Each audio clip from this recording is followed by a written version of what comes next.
Hello, everybody, and welcome to the Letterbox Book Club. I am Mackenzie, And I'm Claire. and today we will be discussing the...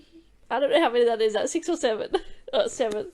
The 7th book in the Good House start. of Night series, Burned. Bird, yes. And I will start us off, as usual, by reading the blurb. The pieces of her spirit are with the dead in the other world, Aphrodite said, blinking hard against the stinging of her red-tinged eyes. Zoey is completely gone. Zoey Redbird's soul has been shattered by the death of her high school sweetheart Heath, and she has followed him to the other world. As the world threatens to fall under Nefret's control, the only hope is that Zoey might find the strength to bring her soul together again. Stark, Zoey's warrior, is determined to save her, no matter what the cost to himself, and Heath is only just beginning to understand that in the other world the only way to save Zoey is to lose her completely. ... Claire, thoughts, feelings, emotions. I don't know what to say, to be honest. I haven't really thought about thoughts, feelings, emotions, but I'll go on. I'll continue. Let me... would you like me... I can say something. Okay, I'm scared what you're going to say. Everybody, this is the first time on this podcast that I did not finish this book. Oh no, Kenzie. Oh my god, I'm going to have to carry this episode. No, I know what happened, but I could not bring myself. What a plot twist. I didn't see that coming. Oh my god. I read a lot, like a bit of it, and I know what happens because I have previously read it in the past. But I could not physically bring myself to finish this book. I did not give one fucking iota of care about what was going on to these characters. I love the honesty. I was like, do I just pretend? But like, this is real. No, we should be like honest. Like if we say we're reading a book and like say if we don't have time to like just like get rid of it or don't record it or pull it down, whatever. But I'm happy to just be honest about why you haven't finished it, for what reasons, blah blah blah. Yeah. I mean, Sure. if I was just busy or sick or whatever, fine. But like, I hated this book. And like, I slumped through Good Girl Complex and I hated that book. I hated this book. I thought it was interesting. But yeah, so like at what point did not finish? Let me If you can read remember. my notes. I love the honesty though. Thank I you. was not expecting that. Was this your surprise? This was my surprise. Oh no. When I said I didn't say it was a good surprise. No. You Um, didn't. No I stress think there. when they started it, after we get a little bit of Stevie Ray's POV, when they started summoning bulls. I thought that was a very good scene. I thought that was a nice action-packed scene. That was the best bit of the book. I know, okay, but let's just... Is it just the whole exposition dump and the whole Scotland thing? Really? Is that it? Scotland thing. It wasn't even the Scotland thing. I love a man in a kilt. And you know what I love more than a man in a kilt? A warrior vampire man in a kilt. No, it was just... I'm so sick of them introducing new things. And myths and legends. Yeah. And myths and legends, and we have no, like, not even preludes to them, and not even any, like, subliminal messaging happening or anything. And then how it's like, of course there's miscommunication in that the white bull represents darkness. And then the black bull represents goodness or lightness. Yeah, light. Because that brings me to what we were talking about last week in Tempted, about how you're like, you're inherently good or you're inherently bad, but then like when you're faced with it, like it's fair to assume that the light bull would be the goodness and the dark bull would be the darkness, but then that plays into that, or I guess you can be morally ambiguous, like... Yeah, but I think it was explained in this book, like, the reason why the dark bull is represented good is because it's like a balance thing and they can never truly overpower each other. Yeah. See, I don't know that because I didn't finish the book. There you go! I thought the bulls were the most epic part of this book. I'm upset. that you stopped at that point. But I do understand, like, it is a whole exposition lore dump of ancient vampiric beliefs. Yeah, when I was reading, so I did 1, 2, 3, 4, 5, 6, 7, like this one, in a week. And so I'm like, I'm done. Yeah, I'm like, I'm done with it. Yeah, like, I'm done with this bullshit. I'm tired of this, Grandpa. Well, that's too bad. I feel like, yeah, in a way. But that's also promising for us, because from this moment forward, we're both at the same stakes. Like, we don't know what's going to happen. Yeah, right. Because I've never read beyond this. Oh, okay. But, all right. Interesting. I love that. Now, very interesting. But yeah, I thought that was gonna... Yeah, the bulls were, like, a fun part. But I do understand, as I just said, like, they've just, exposition dumped ancient vampiric belief systems and the entities and the themes of, like, the light and darkness with a capital L and a capital D. Yeah. Actually, I'm a big fat liar. I have read beyond this. I started reading the next one because I was very confused because suddenly everyone was wearing kilts. And I was like, this is weird because I thought we were in Italy. What happened here? What happened to the original plot of the movie? Yeah. Even if you don't like it, you gotta finish it. Especially in this type of series. No, and I still thought we were, like, at the place of the Vampire High Council, and I was like, this is very weird. I don't know what's happening. We're in Venice, and yet we're wearing kilts. What went wrong here? Yeah. Oh, that's so funny, though. And also, I forgot which one, because I think I said in one of the other podcasts, I have to go back and listen to them all. I think at one point I was like, oh, I didn't finish one of the books and I can't remember which one it was, so I'll just have to wait till we get to it and then I'll remember. Yeah, and you have now remembered. I've now remembered. But yeah, I understand your frustration and, like, I guess the bullshitness about it, because, like, they learn a piece of information and, like, and they figure out how to conquer it, like, straight away. And I just think I was over Zoe and Cologna's storyline. And I was like, obviously she has to kill him, like... Yeah, but I feel like in this book, Zoe's main storyline is taken a step back a little bit, although it is annoying how it all, like, is resolved at the end very quickly. Yes. Because, throughout the rest Once of again, conflict, resolve. Yeah. Because at the end of this book, she just accepts all her shattered pieces and then come together as one, even though she's been, like, denying it for, like, the majority of this book. But yeah, her story, point of view at least, took a real back seat, and it was really about Stevie Ray, Aphrodite, Raphim, like, what... Yeah, when you break down the, like, plot, so, like, they go to the Isle of and then... Yeah, look, I don't even know. I'm not going to try and pronounce anything. It's like when you're reading it in your head, it's like the Isle of and it's just pronounced in your head anyway. And then there's a, like, otherworld part of, like, Zoe and Stark finding her and Heath and then that and, like, whatever. Yeah. And then, the majority of the book is taken up by, like, Stevie Ray's and Raphim's, like, entanglement. Journey. And, like, even Stark's journey. Like, this is really more of a Stark book. But also, how many times can a person die and be brought back, I mean, just ask Stevie Ray. Like, she's on, like, 4 times now. Raphim was on, like, 3 already, and he's been prominent in 2 books. Second time now. Yeah, I'd say so. Yeah, technically. Yeah, Zoe is, like, her, like, second time, or whatever, first time. And Stevie Ray has just been, like, they're trying to kill her. And also, I was, again, like, oh no, Zoe's soul has shattered. Whatever shall we do? Krishima has her That's So Raven moment. Yeah, no, and that's pretty much what like, helps them. Why can't they just know this? Oh, like, this queen knows about this. We should go there. I learnt about it in Sociology 101. But I suppose, again, I think maybe if you finished the fucking book, you would know. Darius says, like, it was a Son of Erebus thing. It's more of a warrior only type of island for training and all that stuff. And well, then it's fucking convenient that Stark's related to someone. Yeah, exactly. And this is where you get your Stark is related from. He's Scottish. Yeah. He's got a Scottish heritage. It's like McCorkey or something. But yeah, and that's his key in. But anyway, we will get to all this. But it's just so funny. I do know a lot of things because yes, that's okay. I skimmed a lot. It's alright, but like you didn't enjoy it. No. You were just like, kill me now. Yes. I was like, at least if you're not gonna give me a good story, give me some sex. I didn't even get that. Some steamy makeouts though. Yeah, it's not the same, is it? No, it's not the same. It's not the same.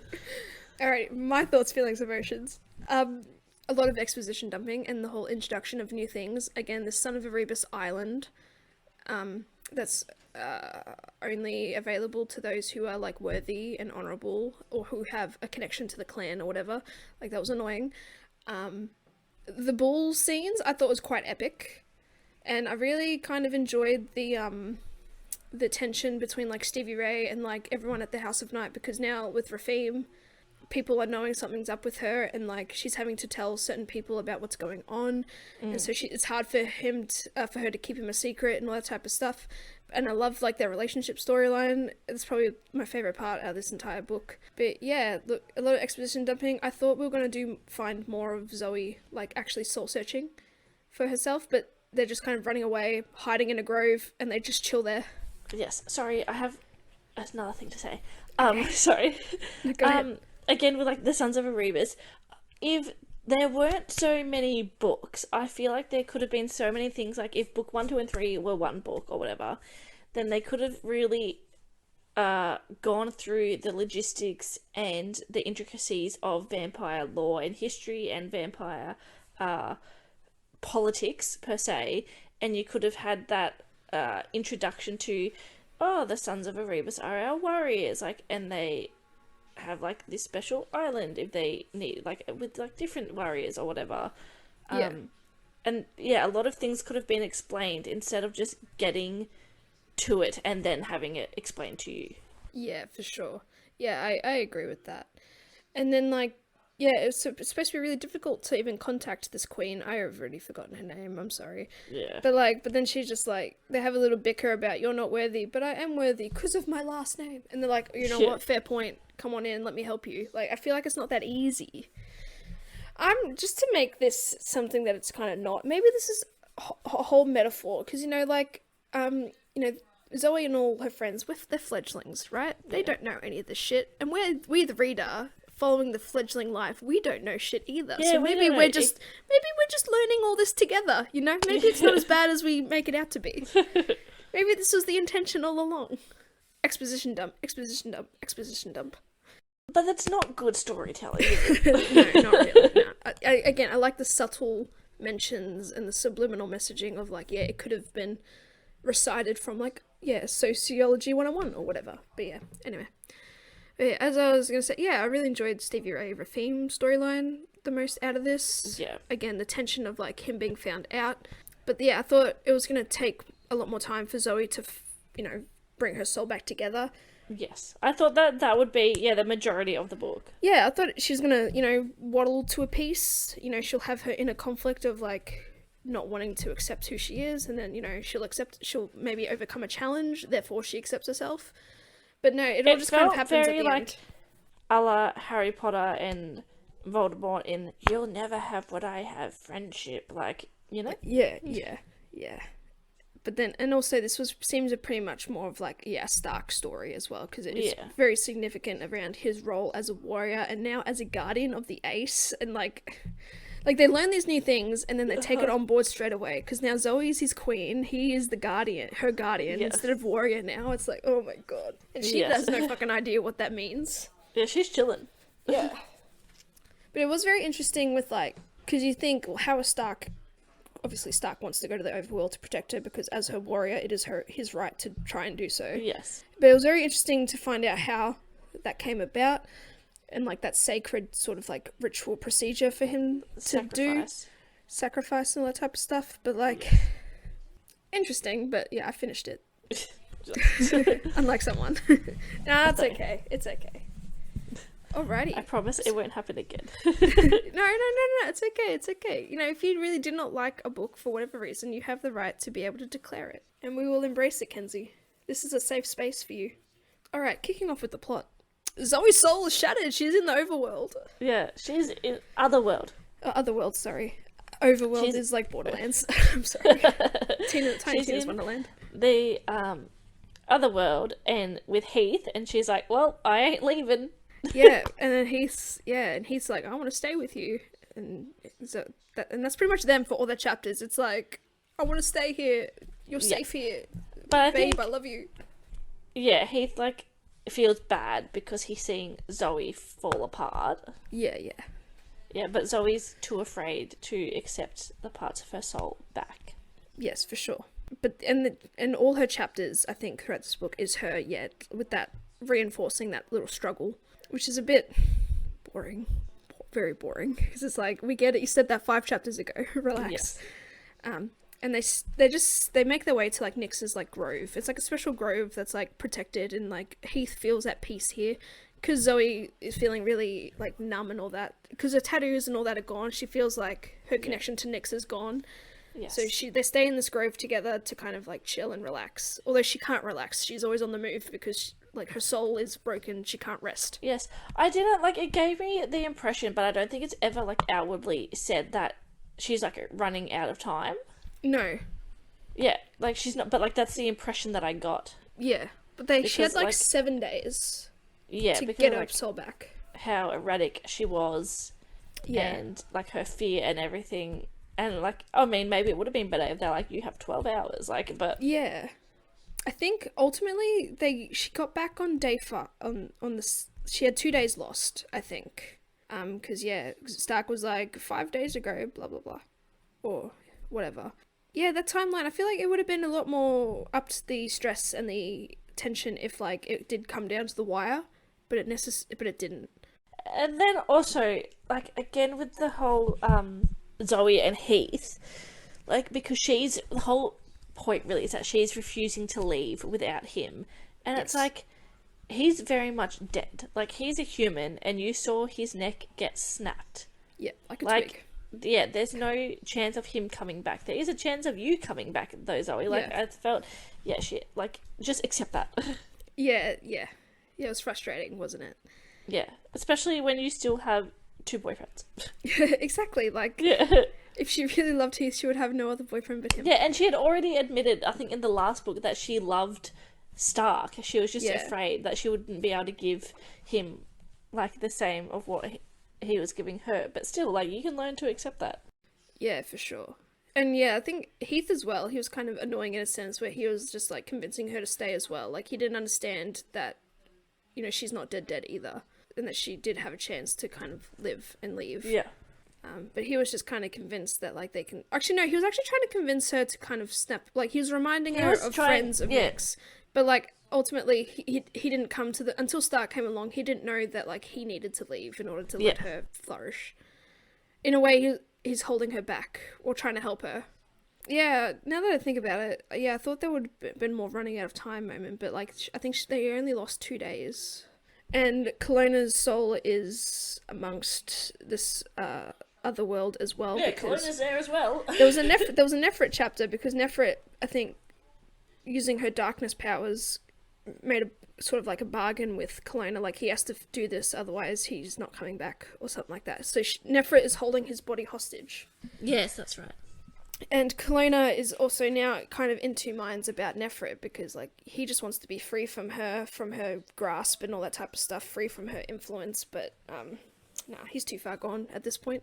So his job is to convince Zoe to stay in the other world, because she'll die. So Kelowna and Nefrit can rule the world together. And then Aphrodite has like a vision of this later on about it happening if Zoe were to stay in the other world. Yeah. And also, if Kelowna is meant to be this all-powerful, mighty guy, how is Nefrit just like, you're my puppet and I'm your puppet master, blah, blah, blah, blah. It could be a sense of like a life debt because she unlocked him. Yeah. And again with this whole, why couldn't the big bad have just been Nefrit the whole time? I mean, there's still time. I mean, it still is, but like, why did it have to be all these traditional myths and stories? Why couldn't she have just like turned dark, like a dark vampire? Yeah. I think, she's heading that way, because as we've learned with, like, the bulls, who are the physical manifestations of, like, lightness, or light and dark, like, she is, like, enveloping the darkness more fully. Maybe one day she'll be able to control that bull. But yeah, how weird, the analogy of all analogies is 2 bulls. Yeah. 2 cows. I mean, I think it's like that, meant to kind of be that, analogy of you've got like 2 wolves inside you. It just depends on like which one you feed. Maybe. Or I think someone said it's like the horns are locked. Oh. And it's like they, it's all about balance, and like they're there to balance each other out. Until that vision of Aphrodite in which the white bull was triumphant, because obviously darkness overran everything. But yeah. So back in the real realm, I guess, a lot of the first half of that book is also like Nefret and like taunting the rest of the friends. They're being like, because like they see through her bullshit. She's like, Erebus is trapped in the other world as well, blah blah blah. And then Stark's like, you bitch, you caused this, and everyone's like fighting, and the High Council's like, what the fuck. I think also Aphrodite learns that she has a bit more power than just visions. She's able to tap in to like the spirits and like figure out if they've left their body or not. Yes. And like there's a high priestess named Thanatos or something. And she guides Aphrodite into tapping in that sort of ability. And so she does that with Zoe and Kelowna, and like lo and behold, both the souls have left their bodies. Like not much you can do. Oh no. Oh no, we need to sort something out. And then half the time it's just like them stressing out, how do I do this? How we do that? And then it's like, now there's a poem who tells us how to do things, and now it's the exposition. I understand the poems as a like prophetic device, but they are becoming too much of a moving the story forward device. Not every situation needs to have this poem about it. No, for sure. Like, and they would hit harder if they were saved for the really cataclysmic moments. Yeah, for sure. And it feels like they're not even working hard towards it either. It's just whine, here's the answer. Complete it. I mean, yeah. But still, like, the point of these types of, I guess, books is like, they make their own path. Yes. They're the ones who forward the story themselves. And they are also the chosen ones, so. They are the chosen ones, but like, it's hard when it's like everything is being told for them. Either through vision, like, it feels like they're not working hard. Yeah. And of course, like, they're fucking traumatized. Yeah. But, like, still, like, if you compare it to, say, like, I don't know, Harry Potter, like, he's always, like, learning, and I suppose that in this book, they all have a study moment, so I suppose they are working hard. But you know what happens in the Harry Potter? Voldemort is the big bad the whole time! Yeah, I know. I know. Rip Hagrid. But yeah, Rip Hagrid, yeah, of course, Jesus Christ. I saw a TikTok, just a little bit off topic, and it's like, I think they're at, where is the Harry Potter castle in like Universal Disney World or whatever? Studios, Orlando, Universal, yeah. like people holding up wands. I know. Yeah, I know. Oh, I'm so sad. Anyway, back to the book. We digress. Back to the book. Yeah, they're just piss farting around. Like, I don't know how to do this, and then the High Council Thanatos tells them. Because Thanatos seems to be on their side, because she's all like, she's not really buying what Nefret's selling. Yeah. So she's having which is sneaky, like the most sane adult move to this day. Yeah, for sure.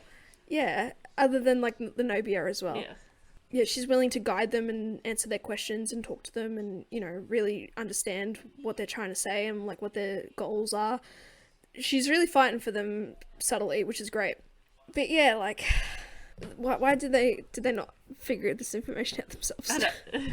But they do have a big study group in regards to the whole island thing. Yes. In Scotland. But what are you gonna do when all the adults are dead? They're gonna be useless. Darkness is just gonna take over. But yeah, and ultimately this is there's an exposition dump where it's like the light. There's a balance between light and darkness, and like they're personified in these bulls, the light bull and the dark bull. But dark bull represents light bull represents darkness. And then, Aphrodite is also conversing with Stevie Ray through, like, their mobile phones and stuff like that, so, like, they're able to pass on information to each other. And so, I might be going ahead a bit, but I don't care. But, like, so Aphrodite passes that message on to Stevie Ray, and Stevie Ray's like, I'll use Earth to try and invoke this thing, to try and answer questions. Mind you, I thought it was a fucking epic scene, though. But, like, again, it seems like too easy, like, she's just able to do it. I think that was part of it, though, that it was made too easy because she, like, assumed wrongly. Yeah, perhaps. And yes, Aphrodite didn't specify that the white bull meant, darkness. So in that event, Stevie Ray... And then, of course, because she's a red fledgling as well, like, which it comes from darkness. Oh, yeah, true, You would assume. See, I may not have read it, but I understand it. Yeah, for sure. Yeah, so that red fledglings come from darkness, so you would assume that would be the first thing that materializes first, because light calls to like. Or at least it, as calls to like, there's a stronger chance of it being invoked more than the actual dark bull. But Stevie Ray invokes the white bull, not knowing that it's the representation of evil. And so she asked it a question on pretty much how Stark can get to the other world, and like it's through accepting himself or something like that, accepting his name, I don't know. Or whatever, the white bull seems to like accept him if he were to go there. Yeah. Is it because he has to accept, because he still has that guilt about like killing his mentor and stuff? Like he has to accept who he is? Yes, for sure. And then Stevie Ray's like, yeah, cool, thanks, bye-bye. But the bull's like, no, but there is a price. Yes. And then he starts like eating her blood or something, or, like licking her blood, trying to drain that power and that source. And then Rafim saves the day because Stevie Ray is just like this out of her depth right now. And then Rafim's there and he's like, I am darkness or whatever. I'll take on. Like he'll take her death. Yeah. Because he still owes it to her, but it's real back and forth between Stevie Ray and Rafim. They save each other. So, like, I don't know, I can't keep score at the moment. Yes.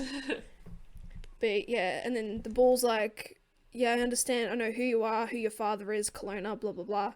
But it's like, but you borrowed my darkness power, and then Rafim's like, no, fuck off. Yeah. Even though he did. And so, yeah, he takes on the bull's, Stevie Ray's debt, and, like, now the bull is, like, licking his power, like the tendrils and all that are connecting to Rafim.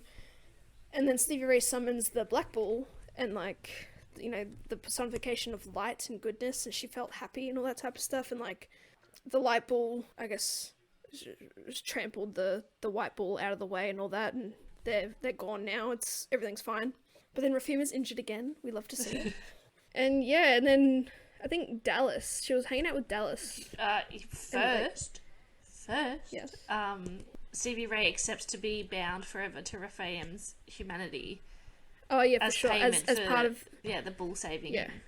Yeah, and then obviously like the wall of darkness falls, and then Dallas sees Rafim with Stevie Ray, and he assumes the Ravenmocker is attacking her, and then blah blah blah, and then now this is the tension of Stevie Ray trying to juggle like tell the truth about Rafim and all that type of stuff. But yeah, that's pretty much her struggles throughout this book is just hiding Rafim, and Cramisha seems to like know something's up, and so eventually Stevie Ray tells her about it, or not saying that it's a Ravenmocker, but like there's this other guy issue. Yes. Very, very parallel to Zoe's early books journey. Yeah, true. And Stevie Ray is taking up too many responsibilities on her own because obviously she's scared and anxious, and now she has this new imprint with like a dark being or a beast that she doesn't quite understand, and she's getting these feelings kind of towards him that she doesn't quite understand. And, like, they have their moments, and it's cute. I love them. But then we also learn that, Stevie Ray and Dallas, particularly in this book, have a bit of a, like, relationship. Well, they had... it was previously hinted at, anyway, that Dallas and Stevie had a little something going on. Yeah. And, that turns into a bit of a conflict in itself. Because for Stevie Ray and all that, there's a revelation, obviously, that Rafim and her are, somewhat together, and then Dallas doesn't like that, and he found out that he has some sort of affinity for electricity, and he slaps Stevie Ray. Bad red flag number one. But it was an act in trying to, like, I guess, electrocute her as well. Mm-hmm. Because so, like, they have a bit of a... Yeah, they have a bit of a standoff. He's angry and pissed. I mean, rightly so, because in his eyes, like, the Ravenmocker is the enemy. Yeah, and... Also, he was under the impression, that he and Stevie Ray were together. Yeah, for sure. And now suddenly she's in cahoots with this Ravenmocker who's inherently evil. Yeah. Again, very a la parallel with, like, Zoe and Lauren and Eric, etc. But this is a far better storyline, in my opinion. So he gets upset, but then Stevie Ray, like closes him off with Earth, and like her and Rafim are like happy kind of together, and they're hiding. They stay with each other, and they have a moment. I think it's like a museum or something, or like an abandoned mansion or something, and there's like a fountain. Like I remember, this is way towards the end of the book. I was going to say, have you missed a fight? Yeah. I've missed a lot, but like I just want to talk about their story, their journey for the moment. And they're in the fountain, and like Stevie Ray sees a reflection, and it's of like an Indian boy with black hair, and we learned it would be Rafim if he was fully human. See, he brings out the humanity. She brings out his humanity. I suppose now that she's bound to it. But yeah, that was just like a fun moment, and like Rafim's kind of looking at it as well, you know, reminiscing of what could have been. So it's very interesting. It's just a beautiful story, I think, for them too. It's the best fleshed out, I think, relationship in this book series so far. But yeah, anyway, I digress. I don't know where to go from here. Should we talk about the fight with the evil fledglings? Oh, sure. Yeah. Well, there's just a little encounter, I guess, with the renegades. The renegades. 5 of them die. See ya. Yep. But Goodbye. none of them just like that. are like Stevie Ray's that she's trying to save. Even though I think it's kind of like started by Dallas. But started by, sorry, what? Dallas. Maybe. This was before, the Rafim stuff. Yeah. Anyway, but then, Dallas kisses, after it's all done, Dallas kisses Stevie Ray. Oh, yeah. And, and like, Raphael walks in because he's alerted by the imprint. Yes, that Stevie Ray is about to have sexy time. Yes, and this is how Dallas, like, realizes that Stevie Ray has been helping Raphael, like, she saved him and she sheltered him and she's been hiding him. Sorry, I'm just bamboozled by how you said Rafim. Raphael. Oh, sorry. Raphael? I don't even know how to pronounce it. Raphael sounds cool. Hang on. Oh, don't put it in Google Translate. I'm gonna put it in Google Translate because that's just how, because I'm saying it like phonetically. I want English to English. Hang on. Google. Here we go. The truth once and for all. And I suppose, just quickly, with the whole Dallas and being mad about Stevie Ray and Rafim, he kind of pulls into that little bit of darkness of those negative emotions as well. Yeah. So Dallas is not on a good path of what happened. Oh wait, maybe I do. Raphael. Yeah, Raphael. Alright. Cute. That's alright. Okay. That's alright. It doesn't matter. Anyway, sorry. Matter. But yeah, ultimately, the reason why Stevie Ray went to the Red Fledglings is because ultimately they want their depot back because they don't want to stay at the House of Night, which is fair because the depot it's ended up being their home. It's underground. They feel safe.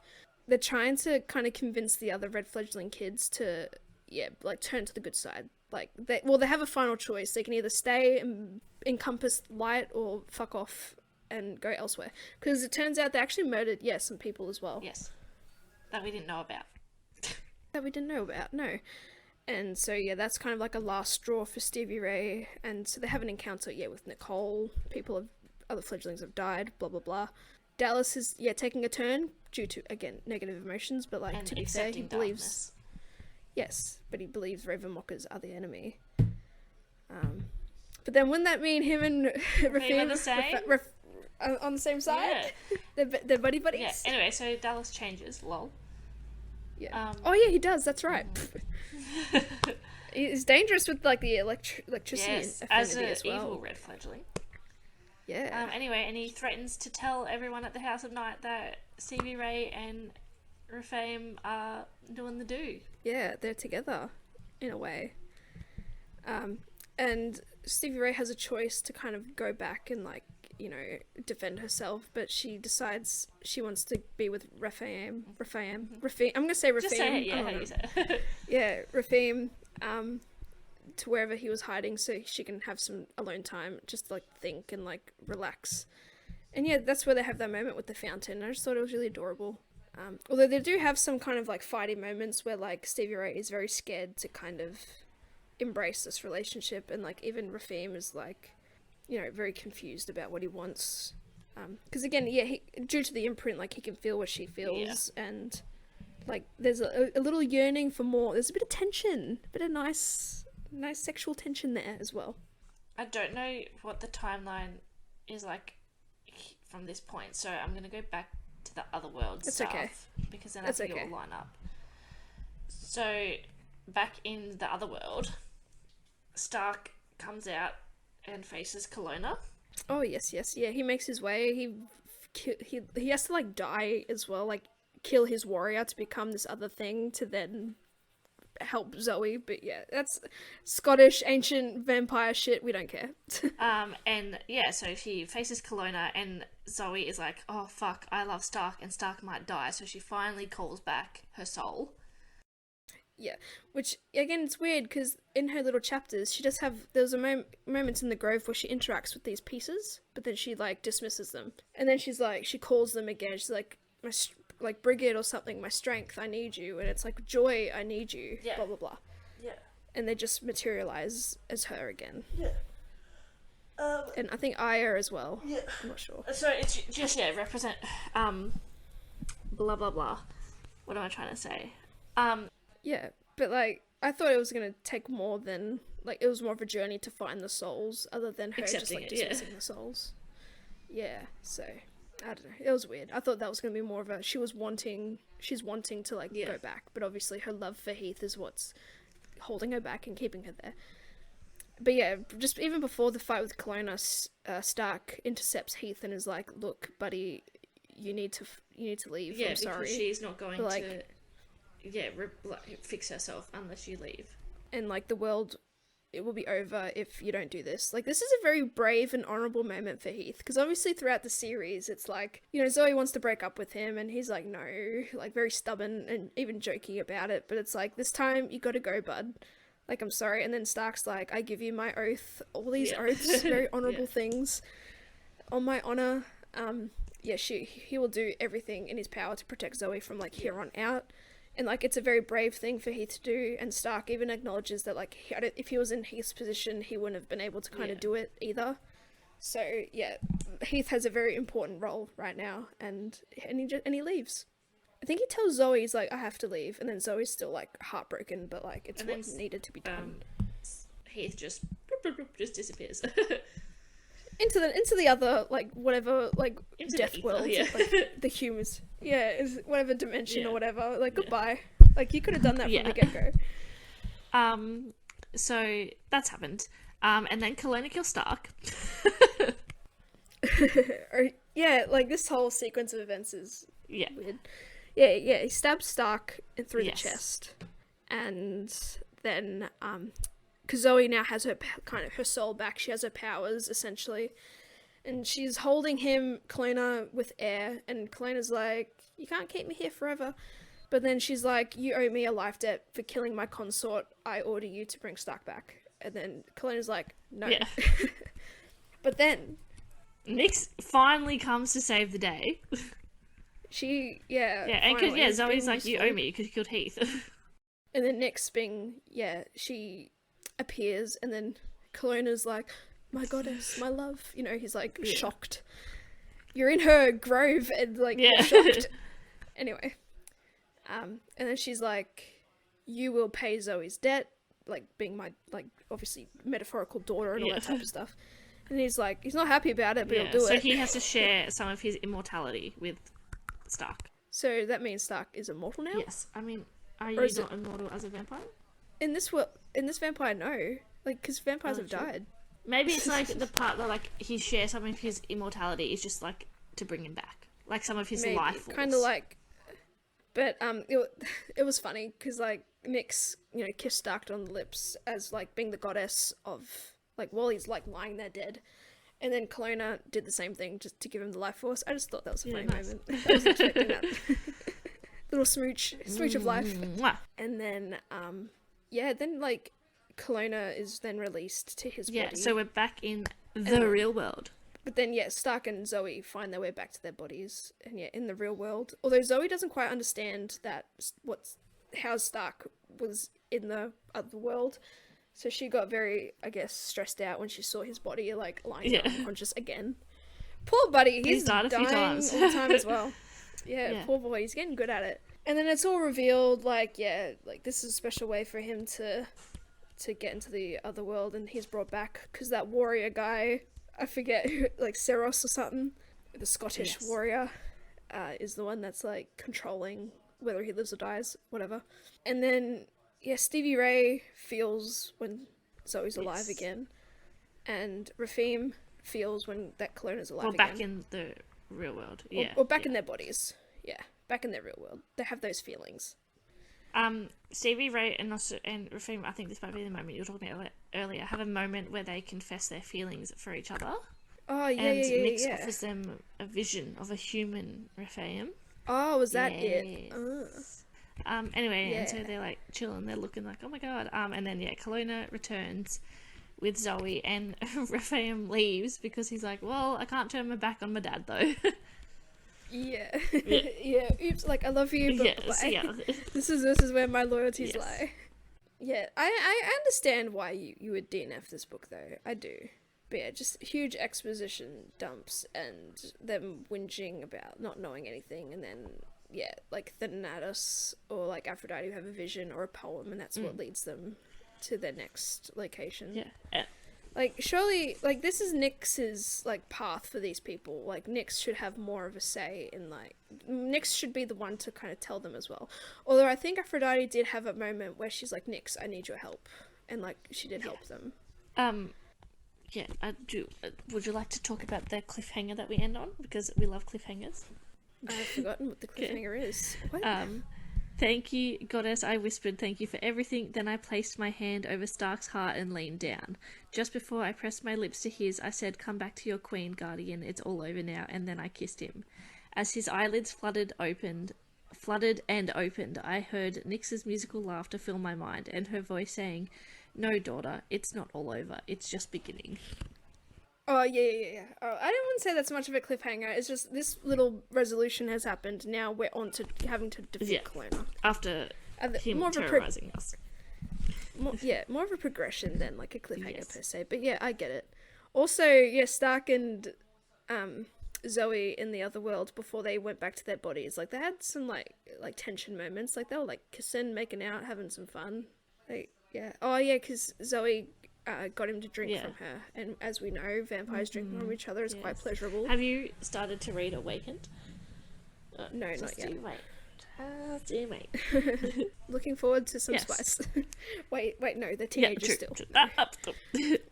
Take it back. Anything else you'd like to add also? I don't know. I understand why you DNF'd. I did think there were some epic moments, as I said earlier. Like the ball scene was really cool. I think Stevie Ray and Rafim's relationship is probably one of the shining moments of this book. I didn't really give a shit about Stark's self-worthy and having to kill the warrior side of him. Like, he just became a warrior. Like, he does not know what it means. Whereas Darius, on the other hand, knows exactly, what it means. And just, again, the whole Scottish island that only warriors can enter, although you have to be part of the Scottish clan or have the bloodline of that clan. Yeah, for sure. And then everyone just, accepting it, like these fledglings. Yeah, these teenagers. Oh, glad Zoe's back together. Again, I thought there was going to be a ticking time bomb. Not glad that Heath is dead, but I'm glad that he is removed from the equation. Yeah. So they can't flip-flop on that anymore. No, I think he's been really annoying because he's like, I want to go with you to this vampire thing. And Zoe's like, no, it's dangerous. No, I'm going to come with you, Go with you. Just his stupid human stubbornness. And then he dies. It got him killed. Yes. It got him killed. So it's his own fault. But I'm kind of glad that kind of stubborn annoyance is gone, because then now Zoe can focus on the people who kind of not respect what she says, but who has more of an important role in this resolution. And they understand their role in it all. Yeah, and I think Kelowna would be back with Nefret, and they're probably in Capri, because that's where they're residing for the moment. And there's still going to probably try and convince the council to revert back to the old ways. But Thanatos looking to be like an MVP that we never knew we needed, because she seems to be the only sane priestess on that fucking council. But I don't know. This may be a bit of a shorter episode, but I don't know. I'm interested, to see because I feel like now we're at like the tail end of the we're on the road to the end of the books. So Hopefully, yes. hopefully. And I promise I will not DNF any more books, no matter how much I hate them. You can DNF books, but I feel like if we're this late into the series, I mean, you gotta fight through it. Is that not an indication, though, of... I mean, yeah, for sure. Yeah, and I also saw that, or at least in the next book, it's like 290 ebook pages. So I don't know how long that. It's like this relates still to, the but same it might be size. a quick read. Yeah, oh, they're okay. all like the same size. But yeah, interesting to see where it goes. But I was just gonna say before, I'm sick of like the toying of like Kelowna and Nefret. Like they haven't made a move yet. It's a joke. Because like Stark beat Kelowna into trying to like convince Zoe to stay in the overworld. Although he needed Heath for that, but then Stark convinced Heath to fuck off. But yeah, like they haven't made a power move yet or a power play. They've been the ones that constantly been defeated. So like what's their next move?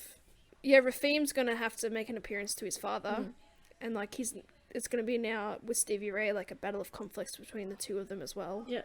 Also in this book, Stevie Ray actually declared she's gonna study to be a high priestess, which is fine, which is cool because she definitely has those qualities.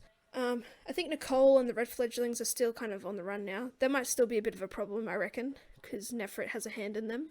Interesting to see if the bulls are going to be invoked again, because that was fucking crazy. It was cool. Yeah. Dallas, I thought it was cool. Dallas is going to be a bit of a problem, I think, as well. And like Damien and the twins have done fuck all, and Jack. Yeah, and past two books now. Once again, do I need to remind everyone of how I feel about these side characters and not getting fleshed out? Yeah. Although, like they did study together. Be, dropping off soon. Yeah, because really, it's really Zoe, Aphrodite, Stevie Ray, and like now Rafim, because like he's only been and Stark. like 2 books down. He's more of a and Stark, yeah, for sure. Now that he's gone, like that's the main group. Whereas Damien and the twins and Jack are just there. So, interesting to see where that goes as well. So, I wonder if they're going to stay in Italy. Or if they're going to go back to the House of Night and fuck around. Or is there something else where they need to heal their trauma first? I mean, a book therapy session would be nice. But I feel like you DNF it still. I've started the next one anyway. So, it's good. Yeah. Yeah. You enjoying it? I am actually. Guess why? Because there's sex. We did. Sex makes it better. Anyway, as always, everyone, thank you for listening. Join us next week for Awakened. For sure. Yep. We'll see who DNFs it and who doesn't. I'll finish it. Hopefully it's not going to be a short one, but yeah, we'll see how it goes. See how we're almost towards the end now. I guess we're at the back end of the series. We've got to finish it now, Kenzie. I will finish it because I never finished it. I want to know how it ends, but we shall see. Yeah, all good. Thanks for listening. If you find us at letterboxbookclub on Instagram, and if you find us there, you'll find us on TikTok and Spotify and iTunes and Google Podcasts and SoundCloud and YouTube. If you find us in one place, you'll find us in all the places. For sure. Thanks for listening. Thanks, bye. Goodbye.